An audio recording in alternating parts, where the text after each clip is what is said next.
고린도전서 15장 12절 이하는 부활이 없다면 이란 내용도 들어있습니다. 전체는 부활장인데 부활이 없다라고 생각하는 사람이 교회 속에 있단 말이죠. 12절에 보면 그리스도께서 죽은 자 가운데서 다시 살아나셨다 전파되었거늘 너희 중에서 어떤 사람들은 어찌하여 죽은 자 가운데서 부활이 없다 하느냐. 너희 중에서 어떤 사람들은, 너희가 고린도 교회를 말합니다. 고린도 교회는 신비한 것이 많죠. 왜냐하면 고린도 교회가 가장 은사가 충만한 교회고 능력이 충만한 교회고 언변이 뛰어난 교회인데 성찬식도 행하고 또 여러 가지 하나님의 능력을 공급받아서 많은 지혜를 가지고 있는 그런 교회인데 그 교회 속에 실수가 많이 있습니다. 그 중에서 부활을 믿지 않는 사람이 있다라는 겁니다. 고전 1장 5절에 보면 이는 너희가 그 안에서 모든 일 곧 모든 언변과 모든 지식의 풍족함으로 그리스도의 증거가 너희 중에 견고하게 되어 언변과 지식, 은사, 그리스도를 증거하는 또는 체험, 이와 같은 신앙이 많은 교회인데 부활을 믿지 않는 자들이 그 속에 있다 라고 되어 있습니다. 은사가 많음에도 불구하고 부활을 못 믿을 수도 있습니다. 뭐 은사가 없으면 더 잘 믿습니까? 그런 건 아니죠. 부활에 대한 믿음입니다. 믿음을 가지고 있어야 되는데 부활이 없다라는 소리가 고린도 교회에서 들려오게 된 것입니다. 은사가 많음에도 불구하고. 그래서 사도 바울이 부활에 대해서 아주 깊게 자세하게 설명을 하면서 사람이 운명 후에 이와 같은 세계가 있다, 운명 후에 이와 같은 나라가 있다, 운명 후에 이와 같은 삶의 모습으로 변화될 것이다. 물론 천국도 있고 지옥도 있습니다. 그런 부분을 자세히 설명하고 있습니다. 부활은 부활주일 한 번으로 끝나는 것이 아니고 우리 삶 속에서 끊임없이 되뇌이면서 부활을 추구하고 부활될 것을 소망하고 부활을 목적해서 신앙생활을 하고 그래야만 됩니다. 왜냐하면 주님은 반드시 살아계시고 부활하셔서 하나님 보좌 우편에 앉아 계시다가 다시 구름을 타고 재림하시면서 우리를 부활시키시고, 또 하나는 계시록 20장 11절 이하에서 백보좌에서 다시 부활시키기 때문에 그렇습니다. 믿음의 사람들은 계시록 14장 14절 이하에서 부활시키시고, 믿지 않고 죄산받지 않는 사람들은 계시록 20장 11절 이하에서 부활을 시키는데, 산자든 죽은 자든 믿는 자든 믿지 않는 자든 앞으로 다 부활을 경험하게 되어 있습니다. 다만 어느 부활에 참여할 것인가, 계시록 14장에 있는 예수님 재림 때의 부활에 참여할지, 계시록 20장에 있는 심판의 부활에 참여할지 우리는 알 수 없지만, 그러나 부활을 믿고 부활을 준비한다면 우리가 계시록 14장 부활에 참여해서 구름 위에서 주님을 영접하게 될 줄로 믿습니다. 부활이라는 것은 내가 겪지 않는 것입니다. 여러분도 물론 겪지 않았죠. 그러나 부활은 있다라고 볼 수 있습니다. 부활을 믿지 않는다면 우리의 신앙생활은 헛것입니다. 아무런 유익이 안 됩니다. 부활을 목적하지 않는 신앙도 헛것입니다. 이 땅의 모든 영적은 다 지나갑니다. 물질로 지나가고 건강로 지나가고 나이 많이 먹은 것도 지나가고 명예도 지나가고 집안에 크고 넉넉한 것도 다 지나가고 이 땅에서 하던 모든 것들은 남는 것이 하나도 없어요. 남기기 위해서 뭔가 하긴 하지만 아무것도 없습니다. 그래서 부활을 목적한 삶이 귀한 삶이고 부활을 목적한 신앙이 귀한 신앙이다, 이렇게 볼 수 있습니다. 만일 죽은 자의 부활이 없으면 그리스도도 다시 살아나지 못하셨으리라. 예수님께서 이 땅에 오셔서 3일 만에 부활하셨습니다. 만약 예수님 부활을 믿을 수 없다고 하면 예수님께서 이 땅에 오셔서 부활되기 이전 세계 속에 부활이 있었다는 것을 우리가 살펴보면 됩니다. 예수님만이 부활하는 것은 아니죠. 예수님 오시기 전에도 많은 부활이 있었어요. 사르밧 과부의 아들입니다. 열왕기상 17장 17절에 보면 이후에 그 집 주인 되는 여인의 아들이 병들어 증세가 심히 이중하다가 숨이 끊어진지라. 죽음이란 무엇입니까? 죽음이란 숨이 끊어지는 겁니다. 숨은 무엇입니까? 입 다물고 코로 숨을 쉽니다. 코 막고 입 막으면 죽습니다. 숨이 끊어지면 사람이 죽는 거예요. 너무나 인생이 간단하죠. 그저 입 막고 코 막으면 사람이 죽어요. 아무것도 아니에요. 네. 그래서 인생의 질 가치가 어디 있느냐? 사람의 호흡은 숨에 있나니 목숨의 질 가치가 어디 있겠느냐? 그렇게 말하죠. 심히 이중하다가 숨이 끊어진지라. 그 아이 위에 몸을 3번 펴서 엎드리고 여호와께 부르짖어 이르되 내 하나님 여호와여, 원하건대 이 아이의 혼으로 그 몸에 돌아오게 하옵소서. 육체에서 혼이 떠나니까 죽게 된 것입니다. 그래서 엘리야가 그 위에 올라가서 몸을 3번 엎드려 펴면서 이 혼을 돌아오게 하옵소서. 그 말은 무슨 말입니까? 아이가 살아있을 때는 혼이 안에 있었다가 아이가 죽으니까 혼이 몸에서 떠나갔다가 말이죠. 떠나서 어딘가를 향해서 가게 된 거죠. 땅속으로 들어가든지 하나님 나라로 가든지 둘 중에 한 곳으로 갑니다. 그런데 엘리야가 간절한 마음으로 하나님의 이름 부르면서 이 아이의 혼으로 돌아오기를 기도했을 때 여호와께서 엘리야의 소리를 들으심으로 그 아이의 혼으로 몸으로 돌아오고 살아난지라 라고 되어 있습니다. 아이가 돌아왔어요. 몸이 점점 따뜻해지면서 아이에게 먹을 것을 줘 먹게 합니다. 죽음과 삶이죠. 그러나 그 아이는 후일의 날이 다시 죽게 되긴 하지만 예수님께서 땅에 오기 전에 부활이 있었던 것은 틀림없습니다. 두 번째입니다. 소녀입니다. 마가복음 5장 35절. 아직 예수께서 말씀하실 때에 회당장의 집에서 사람들이 와서 회당장에게 이르되 당신의 딸이 죽었나이다. 어찌하여 선생을 더 괴롭게 하나이까? 예수님께서 죽은 아이를 둔 아버지 집에 들어갈 때에 그 아이가 이미 죽고 동네 사람들이 와서 간절히 웁니다. 눈물을 흘려요. 죽었기 때문에. 그래서 예수님께서 그곳에 가는 것이 헛수고라고 말이죠. 이미 죽어버렸기 때문에. 예수님께서 아이의 손을 잡고 이르시되 달리다굼 하시니 번역하면 곧 내가 내게 말하노니 소녀야 일어나라 하심이라. 소녀가 곧 일어나서 걸으니 나이가 12살이라. 완벽하게 죽었다가 완벽하게 다시 살아나는 것을 볼 수 있습니다. 사람은 죽음도 경험하고 삶도 경험할 수 있습니다. 나사로입니다. 우리가 잘 알고 있는 요한복음 11장 14절. 나사로가 죽었습니다. 죽은 지 나흘이 되었음에 벌써 냄새가 납니다.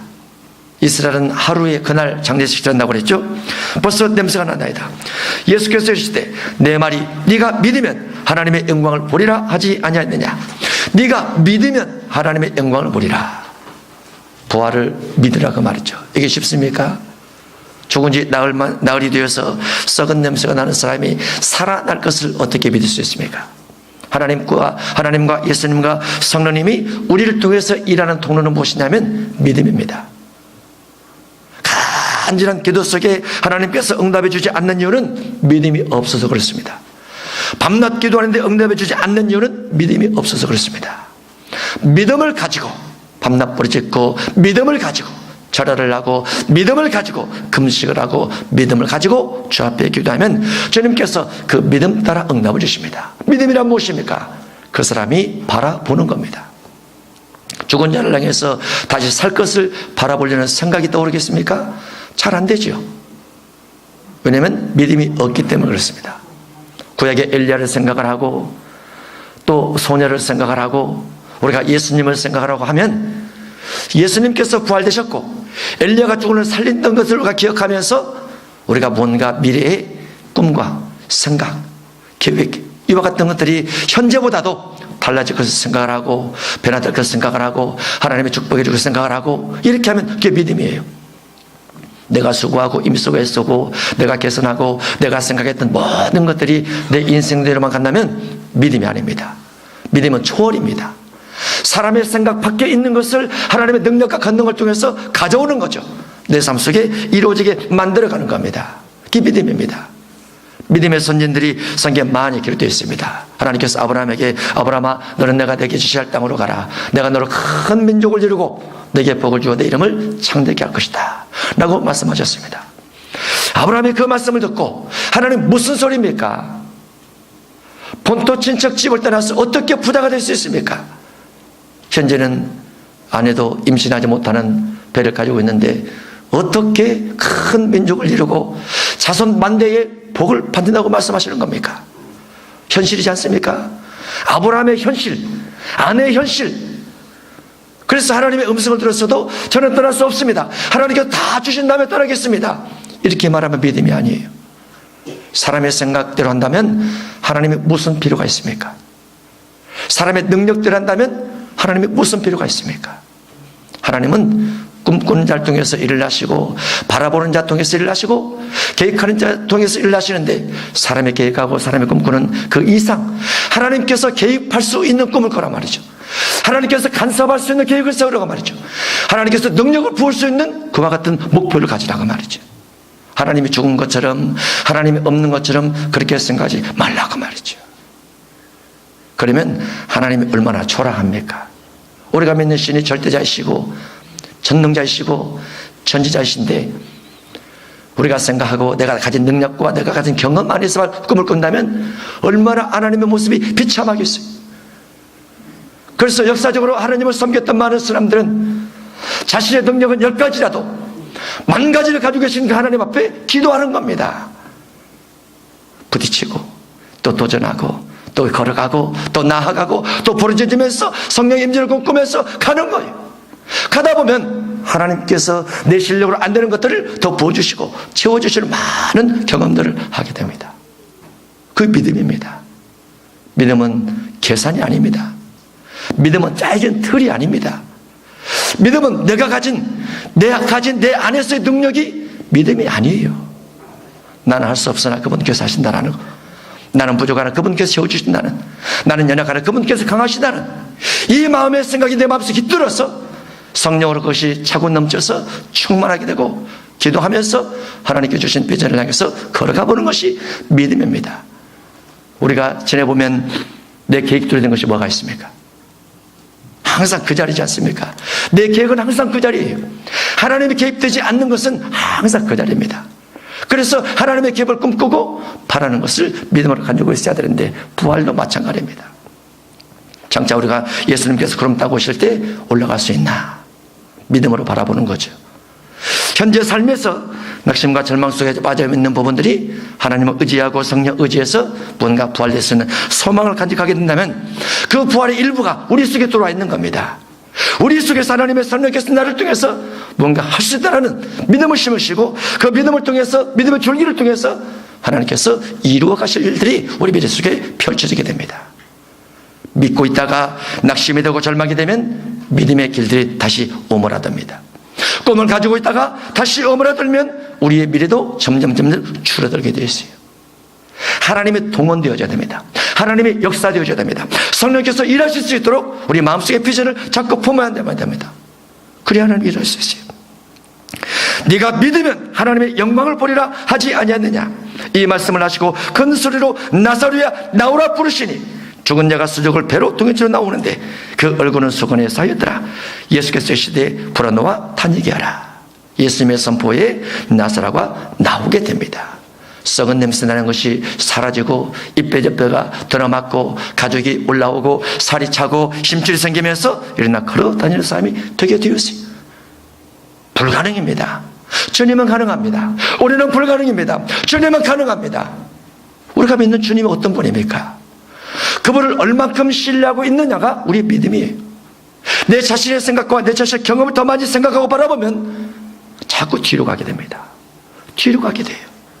앞을 향해서 가야 됩니다. 예수님께서 운명하실 때 자던 성도들이 많이 일어났습니다. 예수께서 다시 크게 소리치시고 영원히 떠나시니라. 무덤들이 열리며 자던 성도의 몸이 많이 일어나되 예수의 부활 후에 그들의 무덤에서 나와서 거룩한 성에 들어가 많은 사람에게 보이니라. 고린도전서는 이와 같은 것을 다 경험하고 나중에 쓰여진 책입니다. 그러니까 마태, 마가, 누가, 요한 여기에 있는 모든 내용들이 부활 속에 다 들어갈 수 있어요. 고린도전서에 다 들어갈 수 있어요. 예수님께서 경험했던, 죽은 자들 경험했던, 자던 성도의 몸들 경험했던 부활. 어떻게 예루살렘에서 예수님께서 운명하실 때 많은 무덤들이 있었는데 그 무덤이 열리면서 자던 성도가 벌떡 일어날 수 있습니까? 우리는 지식에 의해서, 정보에 의해서 신앙이 생깁니다. 다른 종교의 신들을 생각을 하면 그 믿음이 생겨요. 성경을 많이 읽으면 성경 속에 믿음이 생깁니다. 부활을 많이 읽고 듣고 내 마음속에 간직하면 그 부활이 내 부활이 될 수 있어요. 하나님께서 자던 성도 속에 들어가서 생기를 불어넣으니까 그 생기가 자던 성도를 벌떡 일어나서 예수님 부활 후에 동네 다니면서 내가 부활했어 말하고 다닙니다.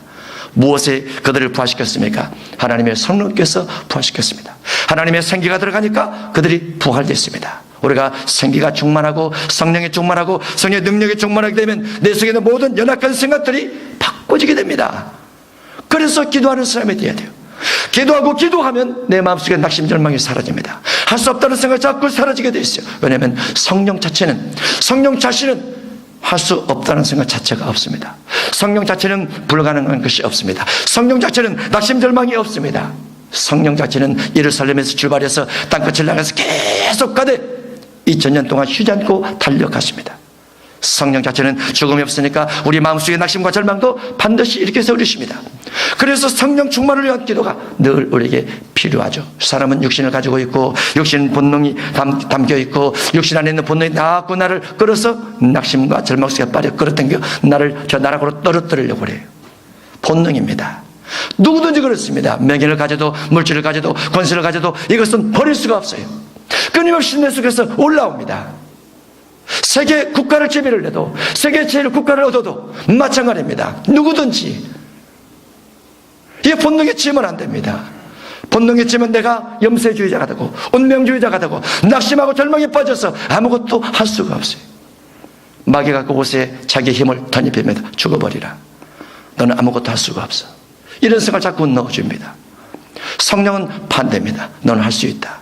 너는 살 수 있다. 내 미래에 꿈을 심어줄 것이다. 하나님께 너와 함께 할 것이다. 두려워하지 말라. 놀라지 말라. 내가 너를 이렇게 세울 것이다. 이렇게 해서 자꾸 우리 마음속에서 우리를 적직질해서 미래를 향해서 가게 만들어 주십니다. 우리가 성령 충만해야 돼요. 그래서 저도 기도하지 않으면 마음속에 낙심이 찾아옵니다. 저도 기도하지 않으면 마음속에 절망이 자꾸 올라옵니다. 싸웁니다. 내 자신과 싸워서 이겨내게 되면 자신감이 생기고 다시 앞을 향해서 나갈 마음이 생기고 용기가 생깁니다. 기도 시간에 그걸 얻습니다. 그래서 기도하지 않으면 뭔가 마음속에 허전하고 기도하지 않으면 뭔가 죄를 진 것 같고 기도하지 않으면 내가 어떤 사람인가, 내가 인간으로 돌아왔네, 이런 생각이 들어요. 그러나 기도하고 기도하면 하나님께서 나를 통해서 내 마음속에서 할 수 있는 믿음을 넣어주시기 때문에 다시 나서 갈 수 있게 되는 것입니다. 믿음이란 아주 그런 부분에서 중요한 것입니다. 그리스도께서 만일 다시 살아나지 못하셨으면 우리가 전파하는 것도 헛것이요 또 너희 믿음도 헛것이며, 우리가 복음을 전파하는 것은 영혼 구원 때문입니다. 영혼을 살리기 위해서, 단순히 그들이 가지고 있는 삶의 문제를 변화시키기 위한 것이 아니고 그들 내면 속에 깃들어 있는 죄와 사망으로 달려가는 그 삶을 영혼이 구원될 수 있도록 하기 위해서 우리가 복음을 전파를 하고 말씀을 가르치고 있는 겁니다. 그러나 예수님께서 부활하지 않았더라면 전도한들 무슨 유익이 됩니까? 우리가 믿지 않는 사람들에게 예수 믿게 해서 여러분들이 세상 가서 제일 부자가 되십시오, 세상에 제일 권력을 가지십시오, 이렇게 할 수가 없어요. 왜냐하면 우리가 기독교 역사는 그러지 않습니까? 기독교 역사가 2000년 전도했는데 5억 5천밖에 안 돼요. 안 믿는 사람이 더 부자고 안 믿는 사람이 더 강력한 권세를 가지고 있고 안 믿는 사람이 학문적으로 과학적으로 기술적으로 더 뛰어납니다. 예수 믿는 사람의 특징이 무엇입니까? 예수님 믿어서 예수님 닮아가는 것입니다. 예수님 닮아가는 것은 성품이 달라지는 것이고 영원한 나라를 목적하는 것, 이 땅에서 육신의 낙해서 할 수 없는 것들을 하나님의 나라에서 다 얻고자, 그래서 신앙생활하면서 목적을 두고 가는 것 아닙니까? 세상에서 많은 것들을 얻을 수 있는 것은 세상적인 것입니다. 그러나 세상에 많은 걸 얻은 것이 하나님 나라를 얻는 건 아닙니다. 다르죠.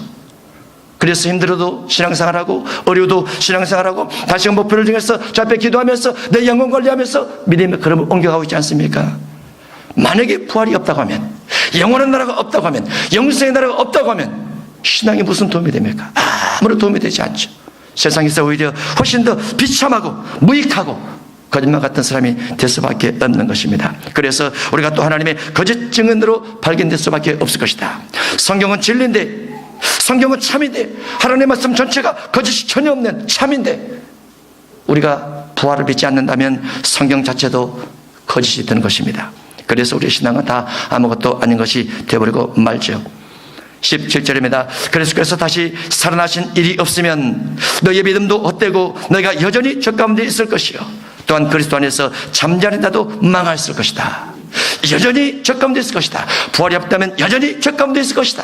예수님께서 죽은 후 계속 죽어있다, 부활이 되지 않았다 라고 하면 우리 또한 예수 믿는 것도 아무런 소용없이 죄산받지 못하고 속죄되지 못하는 것입니다. 예수님께서 십자가에서 많은 피를 흘리셔 죽으셔서 그 십자가 피가 우리 죄를 속해 주는 것 같더지만은 그 십자가 피가 아니라도 구약에 많은 짐승이 있었습니다.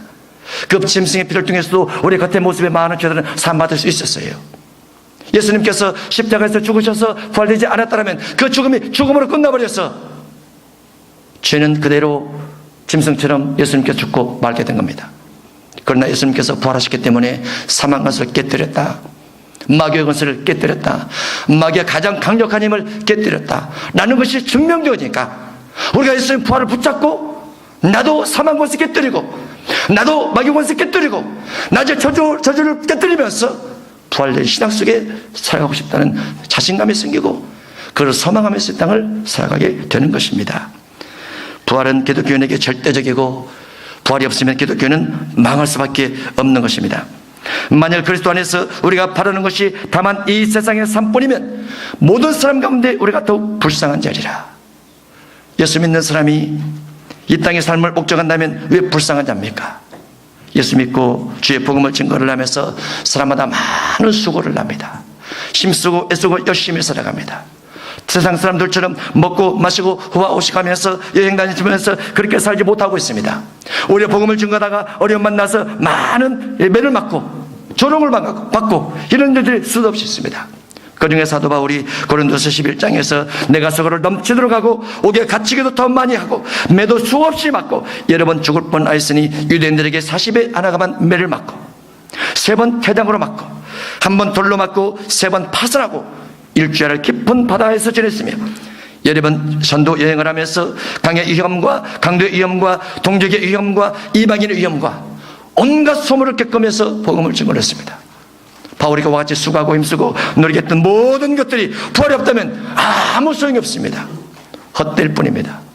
그러나 바울이 그와 같은 수고와 그와 같은 매맞음과 그와 같은 아픔과 그와 같은 고난들이 하나님의 나라에서 다 보상으로 갚아주십니다. 아마 주님 나라 가면 사도 바울의 상급이 가장 클 것으로 봅니다. 왜냐하면 이 땅에서 마태복음 5장 10절 이하에 의를 위해서 박해를 받은 자가 하늘의 큰 상을 얻을 것이라고 기록되었기 때문에 그렇습니다. 사도 바울처럼 많은 고난을 겪으면서 복음을 증거한 자가 어디 있습니까? 사도 바울처럼 많은 고난을 겪으면서 신앙생활을 한 자가 누가 있습니까? 주님의 나라가 없다면, 부활이 없다면 아무런 소용이 없습니다. 신앙은 주를 보고 가는 겁니다. 내 미래의 상급을 보고 가는 것입니다. 누가 신앙생활을 잘하든 못하든 내가 주님만 바라보면서 주님의 복음을 위해서 열심히 달려가는 겁니다. 그래서 기도하고, 그래서 전도하고, 그래서 부르짖고, 그래서 금식하고, 그래서 절하면서 가는 거예요. 부활이 없다면 아무런 소용이 없는 거죠. 고린도전서 4장 9절에 내가 생각하건대 하나님의 사된 우리를 죽이기로 작정된 자같이 끄트머리에 두셨으며 우리는 세계 곧 천사와 사람에게 구경거리가 되면서 복음을 전파했다. 하나님께서 하나님의 사도들을 구경거리가 될 정도로 비참하게 초라하게 만들면서 복음을 증거케 했습니다. 그들이 그와 같은 삶을 살아가면서 하나님의 나라에서 남는 것이 없고 부활이 없다고 하면 무슨 유익이 되겠습니까? 아무런 보상이 없다면 그들의 신앙에 유익된 것이 뭐고 그들의 미래가 나아진 것이 무엇이 있습니까? 우리도 우리 육신의 미래를 위해서 노력하고 공부하고 힘쓰고 애쓰지 않습니까? 영원한 세계를 위해서 주님께서 요구하시는 것이 무엇입니까? 선한 일을 하라, 의로운 일을 하라. 주의 말씀을 들고 기도하면서 성의 능력을 공급받아서 세상 가운데서 빛의 전하로 승리하라 이렇게 말씀하고 있지 않습니까? 그것이 우리 삶의 비전과 꿈이 되어서 우리가 주님의 길을 따라가고 있는 것입니다. 그래서 주님께서 그와 같은 곳에 우리를 인도하시기 위해서 그러나 이제 그리스도께서 죽은 자 가운데서 다시 살아나십니다. 부활이죠. 예수님의 부활이 곧 우리의 부활이 될 수 있어요. 예수님의 회복이 우리 회복될 수 있습니다. 예수님께서 살아나신 것이 우리가 살아날 수 있어요. 죽음은 너무나 당연한 것이고 부활은 너무나 신기한 것입니다. 지금은 수백, 수천만 인구가 끊임없이 경험되어지고 수십억, 수백억 인구가 끊임없이 경험되어져서 많은 사람이 보편적으로 알고 있는 내용들입니다. 부활은 소수의 사람들만, 그 중에서 믿음의 사람들만 믿고 있습니다. 히브리서 11장에 보면 믿음의 선진들이 목적을 향해서 갑니다. 아벨도 마찬가지고 노아도 마찬가지고 아브라함, 이삭, 야곱도 마찬가지고 모세도 마찬가지고 믿음의 선진들이 갑니다. 어디를 향해서 갑니까? 그들이 땅에서 무언가 쌓기 위해서 가는 것이 아니고 영원한 하나님의 나라, 하늘 본향을 꿈꾸기 위해서 갑니다. 내가 이 땅에 육신의 수고를 통해서 하나님 말씀에 순종하며 살다 보면 여러 가지 어렵고 힘든 일들이 오지만 하나님께 나를 위해서 예비하신 영원한 집에 나를 위한 집이 있고 나를 위한 상급이 있고 나를 위한 영원한 영광의 자리가 있으니 내가 그 땅을 목적해서 이 땅을 살아가리라 하면서 나그네처럼 살아갑니다. 수많은 믿음의 사람들이 그렇게 살았어요. 믿음의 선자들이 그 가운데서 육신의 고난을 아파하지 않고 육신적으로 신앙의 아픔을 나올지라도 그것을 견디면서 그렇게 살아갔습니다. 그래서 히브리서 11장에 믿음의 선지들이 쭉 기록이 되면서 로마 시대에는 믿음을 지키기 위해서 얼마나 많은 사람들이 육신의 고난을 받고 배고픔을 당하고 옥에 갇히기도 하고 사자에게 뜯어 먹히기도 하고 이렇게 하면서도 신앙생활을 했나. 우리가 생각 속에서 감당치 못할 믿음의 선지들이 있다. 우리가 삶 속에서 감당치 못할 믿음의 사람들이 있다. 그와 같은 걸 본받아서 부활에 참여한 자가 되기를 주께서 간절히 권면하고 있습니다. 부활하신 예수님은 우리 곁에서 확실하게 마음속에 믿음이 생겨져야 돼요. 믿음이. 그리고 그 믿음이 우리의 삶 속의 부활로, 우리의 생각의 부활로, 우리의 미래의 부활로 우리에게 적용되어져야 됩니다. 그러면 우리도 거기에 참여할 수 있어요. 예수님의 부활이 곧 내 부활이 될 수 있습니다. 요한복음 19장 33절에 예수님께서 완벽하게 죽었습니다. 죽은 걸 확인하고 옆창으로 옆으로 찌르니 피와 물이 나왔습니다. 완벽하게 몸에서 피와 물이 다 쏟아져서 완전히 가죽이 붙어버릴 정도로 그렇게 되어버렸어요. 시편에 보면. 그런데 예수님께서 마태복음 28장 6절에서 다시 살아나십니다. 완벽한 죽음이 완벽한 부활을 만들어왔던 증명이죠. 마찬가지로 예수님께서 첫 번째 그와 같이 잠자는 자들이 부활이 됐으니까 우리의 미래도 반드시 부활이 될 줄로 믿습니다. 계시록 11장에 보면 두 증인이 완벽하게 죽임을 당했다가 완벽하게 부활이 되는 것이 기록이 되면서 예수님께서 그럼 땅 오실 때 죽었던 많은 사람들이 부활될 걸 예표하고 있습니다. 우리도 이 땅에 살아가면서 그님의 육신적으로 환경적으로 많은 어려움이 있지만 그럼에도 불구하고 부활시키신 성령을 의지하고 부활시키신 생기가 내 속에 들어와서 우리의 삶도 부활시키고 예수님 재림 때 우리도 휴거 되어서 구름 위로 올라가 주님을 능력받을 수 있는 부활의 축복에 참여하는 교회 여러분들이 다 되시기를 바랍니다. 주님은 멀리 계시지 않고 우리 곁에 가까이 계시고 우리 내면 속에 계십니다. 우리 안에 계신 성령 하나님께서 내 속에서 충만하게 되면 우리의 생각을 다 바꾸어서 부활할 수 있는 사람으로 또 생각을 바꾸어서 희망 있는 사람으로 꿈 있는 사람으로 만들어줄 줄로 믿습니다. 주님의 축복이 함께할 줄로 믿습니다.